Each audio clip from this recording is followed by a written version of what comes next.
বিশ্ব রাজনীতিতে এমন কিছু অস্ত্র আছে যেগুলোর নাম শুনলেই কৌতূহল আর ভয় দুটোই কাজ করে। আজ আমরা জানবো এমন এক অস্ত্র সম্পর্কে যাকে বলা হয় ইরানের সবচেয়ে বড় ও শক্তিশালী মিসাইলগুলোর একটি। কিন্তু প্রশ্ন হলো, এই মিসাইলের আসল কাজ কি, কেন বানানো হলো, আর এর কর্মদক্ষতাই বা কিরকম? সব প্রশ্নের উত্তর ভিডিওটি শেষ পর্যন্ত দেখলে বুঝতে পারবেন। আর যারা আমাদের চ্যানেলে নতুন তারা চ্যানেলটি সাবস্ক্রাইব করে পাশে থাকা বেল আইকনটি টিপে দিন। তাহলে চলুন ভিডিওটি শুরু করা যাক। ইরান বিশ্ব রাজনীতির এক গুরুত্বপূর্ণ অংশ। ইরান দীর্ঘদিন ধরে নিজেদের প্রতিরক্ষা ব্যবস্থা শক্তিশালী করার চেষ্টা করছে। আন্তর্জাতিক নিষেধাজ্ঞা, আঞ্চলিক নিরাপত্তা আর আত্মনির্ভরশীলতা হওয়ার লক্ষ্য, এই তিনটি কারণেই ইরান নিজস্ব প্রযুক্তিতে মিসাইল তৈরি করছে। বিশেষজ্ঞদের মতে ইরানের সবচেয়ে বড় ও ভারী মিসাইলগুলোর একটি হলো খাইবার মিসাইল।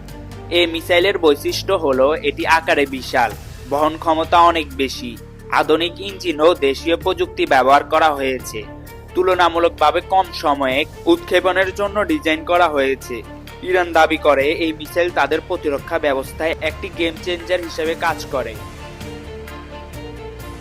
এই মিসাইল শুধু একটি অস্ত্র নয়, এটি ইরানের প্রযুক্তিগত ক্ষমতার প্রতীক। এর মাধ্যমে ইরান বিশ্বকে দেখাতে চায়, আমরা বাইরের সাহায্য ছাড়াই উন্নত প্রতিরক্ষা প্রযুক্তি তৈরি করতে পারি। এই কারণে আন্তর্জাতিক মহলে এই মিসাইল নিয়ে আলোচনা, বিশ্লেষণা ও উদ্বেগ সবই দেখা যায়। বিশ্ব শক্তিগুলো ইরানের মিসাইল কর্মসূচিকে খুব সতর্কভাবে পর্যবেক্ষণ করে।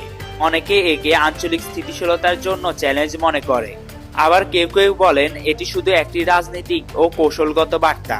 তবে একটি বিষয় পরিষ্কার, এই মিসাইল ইরানকে সামরিক আলোচনার কেন্দ্রবিন্দুতে নিয়ে এসেছে। ইরানের সবচেয়ে বড় মিসাইল শুধু ধাতু বা প্রযুক্তির সমন্বয়ে নয়, এটি শক্তি, রাজনীতিক এবং বিশ্ব কূটনীতির একটি জটিল গল্প। আপনি যদি এমন তথ্যভিত্তিক ডকুমেন্টারি ভিডিও পছন্দ করেন তাহলে ভিডিওটি ভালো লাগলে একটা লাইক দিয়ে বন্ধুদের সাথে শেয়ার করে দিন। তাহলে দেখা হবে পরের ভিডিওতে। ততক্ষণ থাকুন ভালো, সুস্থ আর নিরাপদ।